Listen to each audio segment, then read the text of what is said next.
An airstrike carried out by United States F-16 fighter aircraft on Monday, November 25, 2023, succeeded in destroying a militant group headquarters in the conflict zone. However, this attack also caused casualties and injuries among civilians. In this attack, F-16 planes fired cruise missiles and guided bombs at the militant group's headquarters. This attack caused extensive damage to the headquarters. Buildings were completely destroyed and much military equipment was destroyed. The military coalition stated that this attack succeeded in destroying important infrastructure for militant groups. This attack is also expected to trigger the strength of these militant groups. However, this attack also caused casualties and injuries among civilians. The local government stated that around 100 civilians were killed and 200 others were injured in this attack. The military coalition stated that they had made every effort to avoid civilian casualties.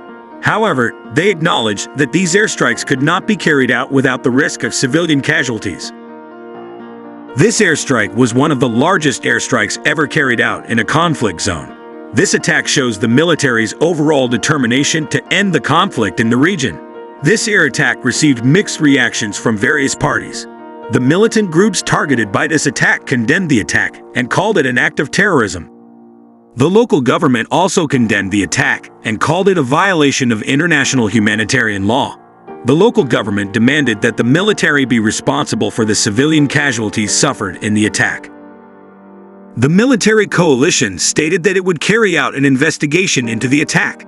The military coalition also stated that it would provide humanitarian assistance to civilian victims affected by the attack.